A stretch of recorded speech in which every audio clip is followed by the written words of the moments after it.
Баршаңызға сәлем достар. Бүгін сіздерге тайский деп аталатын салаттың рецептісін ұсынғым келеді. Видеоны соңына дейін қарап, менің каналыма тіркеліп, лайк басуды ұмытпаңыздар. Салатты жасау үшін бізге қызанақ, қияр, тәтті болгар бұрышы, маринатталған ет, чеснок және біз оны пресстен өткізетін боламыз. Осындай қара бұрыш, паприка, сонымен қатар кішкене ашты бұрыш қосамыз. Ең алдымен етті ұзынша қылып турап шығамыз.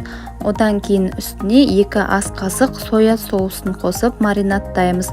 Жарты сағаттай тұрғаннан кейін табамызға майды құйып қыздырып, етімізді салып жақсылап қуыратын боламыз. Осылай кішкене суы шыққаннан кейін үстіне қара бұрыш, чеснокты және паприканы салып, жақсылап араластырып қуыратын боламыз.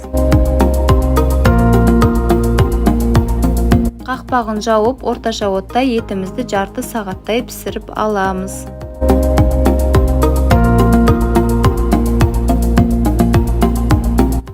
Әзірге біздің етіміз піскенше, біз қалған заттардың барлығын турап дайындай береміз.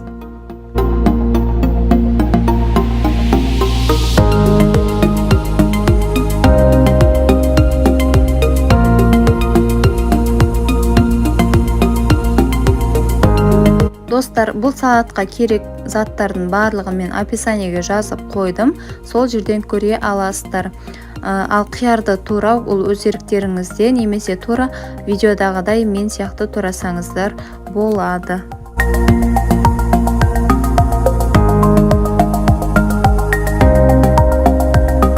Енді қызанақты турауға кірісеміз.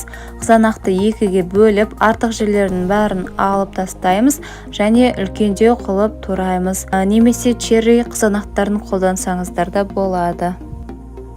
Қызанақтың барлығын дәл осылай турап шыққаннан кейін біз бұрышты турауға кірісеміз. Ең алдымен бұрышты тазалап жуып, ішіндегі барлық дәндерінен тазартамыз.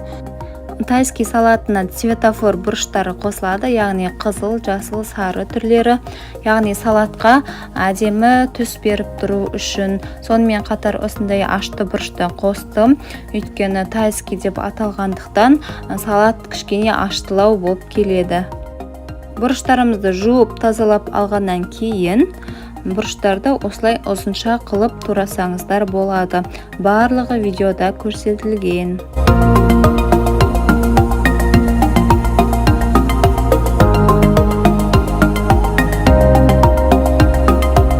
Енді біздің етіміз пісейін деп қалған кезде үстіне жаңағы светофор бұрыштарымызды салып жібереміз. Және 2 ас қасық соевый соусты құйып, жақсылап тұрып араластырамыз.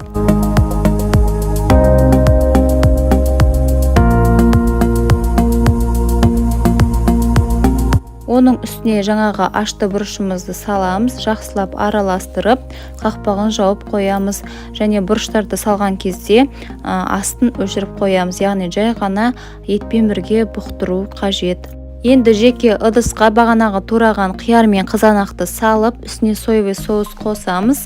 Жалпы сонда барлығы бізде 6-7 қасық соя соусы кетеді. Енді салатымызды, қуырған етімізді барлығын жақсылап араластырамыз.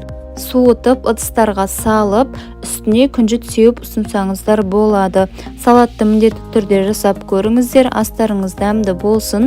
Видеоны соңына дейін көргендеріңізге рахмет. Менің каналыма тіркеліп, лайк басып, комментарий қалдыруды ұмытпаңыздар.